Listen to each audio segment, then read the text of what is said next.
All right, moving on. I'm going to continue our topic of exponential growth model and decay model. We talked about our exponential growth function in our last two problems. We were doing compound interest. We were compounding interest on a set number of periods during a year, and we were doing it continuously. So we had a couple of different models that came from that. They were both exponential growth models. So now I want to look at what we call an exponential decay model. With this one, I've got a biologist has 5,251 grams of a radioactive substance. The mass of the substance decreases according to a continuous exponential decay model at a relative rate of 3% per hour. Find the mass of the radioactive substance after 5 hours. Do not round any intermediate computations. Round your answer to the nearest tenth.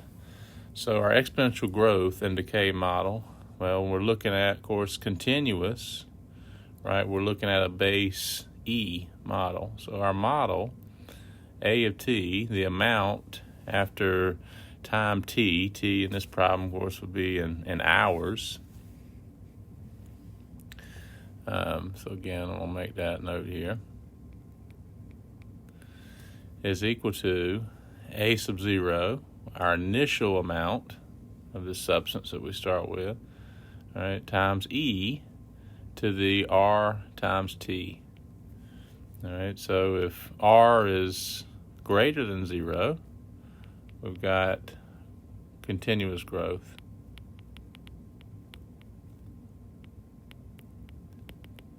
And if R is less than 0, we have continuous decay.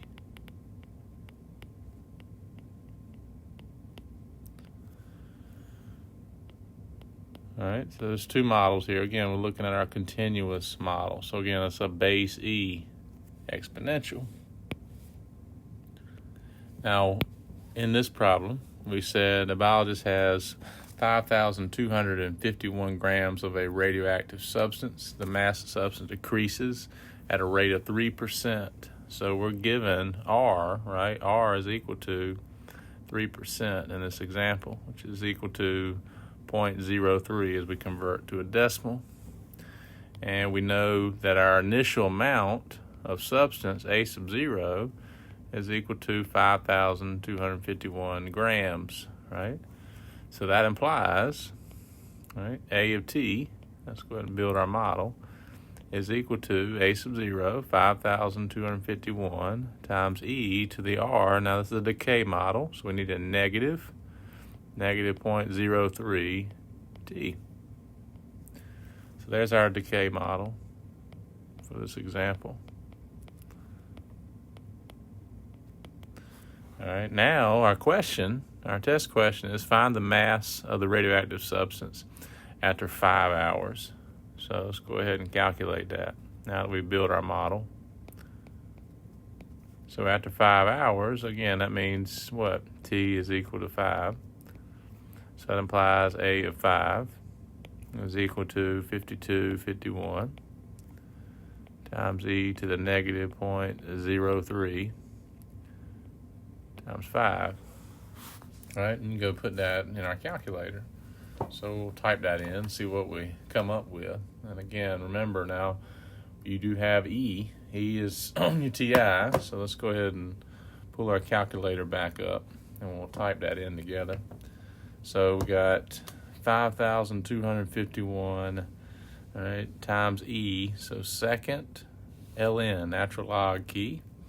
There's your E to the what power? Negative 0.03 times 5 exponents. We got 4,519.6. Right?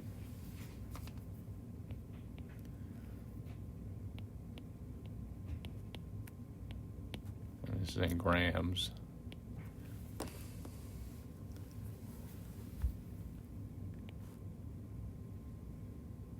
All right.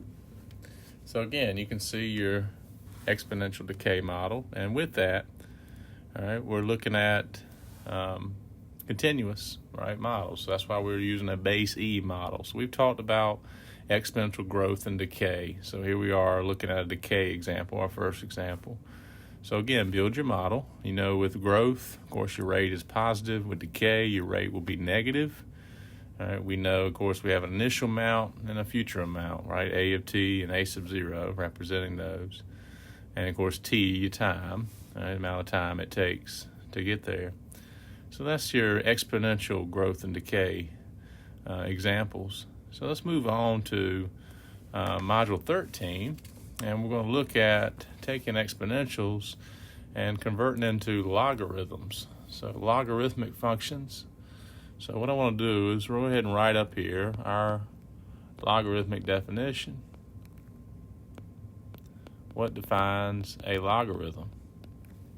So if you remember our definition, we got log base a of x equal to y if and only if a to the y power equal x. So a logarithm, log base a. Now our base, all right, our restriction is got to be greater than 0 and it cannot equal 1. So just like we said with exponential models, right, we had to have a base that's greater than 0, not equal to 1. With that said, logarithm equals some number y. Now y, as you'll notice, is defined by this exponential. Y is the power to which you raise your base to get x. So again, exponential, right, defines a logarithm. So a logarithm is an exponent, if you see there. So as you look at this example here, number 14, it wants us to get familiar with this log definition. It says change the exponential expression given to an equivalent expression using a logarithm. So convert to a logarithm. All right. Now with that said, we've got our definition, right? A to the y power equal x implies log base a of x equal y, right? So we've got our base, which is 3. So this implies we have a logarithm base 3 of x, which is 81, equal to y, again, which is your exponent. So you have 3 to the 4th power is 81, which it is. We did log base 3 of 81 would equal 4. So again, what's the log of 81 base 3 is 4, because 3 raised to the 4th power is 81. As I said, a log is a exponent. So I'm just rearranging, right, my definition. So they gave me the exponential. I'm converting it to a logarithm. All right, how about example B? Example B, we've got a exponential. It says 10 is equal to e to the x power. So again, here's our exponential. We got a to the y, right, equal to x, if you need to label it. So that implies, right, what are we going to be getting back? Log base a of x equal y. So this will be log base e. Our base is the natural number e, all right, of x, which is 10, raised to the x power, so it's going to equal x. So again, your exponential, right, log base e of 10 equal x is equivalent to e to the x equal 10. All right, so again, changing that over. So hopefully this is helping you get familiar with your log definition. We could take this and simplify a little bit. We do know that log base e is what we call a natural logarithm. So you could also write this as the natural log of 10 equal x, right, e to 1. So remember, we have log base e, our natural logarithm with the abbreviated ln.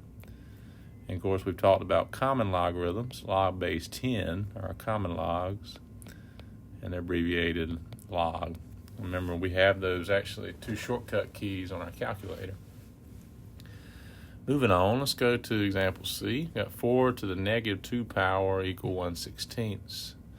So again, let's convert that over to its equivalent logarithm. So right now we've got a to the y equal x in front of us. And we want to rewrite it as log base a of x equal to y. So this will be log base 4 of x. X is 1/16, and y is that power, which was negative 2. So there's our equivalent logarithm. All right, so let's turn around now in our next example. Let's go the other way. So here we're given the logarithm, and we want to convert back to a exponential. So we're looking at, in this example, our definition. Log base a of x equal y is sitting in front of us. So we want to write in there a to the y power equal x. So with that example, we got a log base 3 logarithm. So we're going to have a base 3 exponential. And what it equals, that's our exponent. So 3 to the negative 2 power, right, would have to equal what we're taking the log of, which is 1/9. So yeah, 3 to the negative 2 power is 1/9. Yeah, true, we can apply exponent properties. 1/3 squared, right, is 3 to the negative 2 power, so which is 1/9 simplified. So it does check. Looking at our example B, we got a common logarithm. And notice again, and not writing a base. So we know that base is 10, right? That's our abbreviation for log base 10. So again, we have in front of us log base A of x equal to y. So let's rewrite as a exponential. So again, we want to get a to the y equal x back. So this is a base 10, right, logarithm. So that implies 10 to the second power equals, right, 100. There's a to the y equal x. There's the equivalent exponential, right, from that logarithm. So remember, no base written. That's a base 10 logarithm. Here's y equal natural log of 8. So again, we're given y equal log base a of x, and we want to write in here a to the y equal x. So remember, natural log is log base e. So we've got a exponential base e raised to the y power equal to 8. So if you want to rewrite ln as log base e, you can. We can put that here beneath it. All right.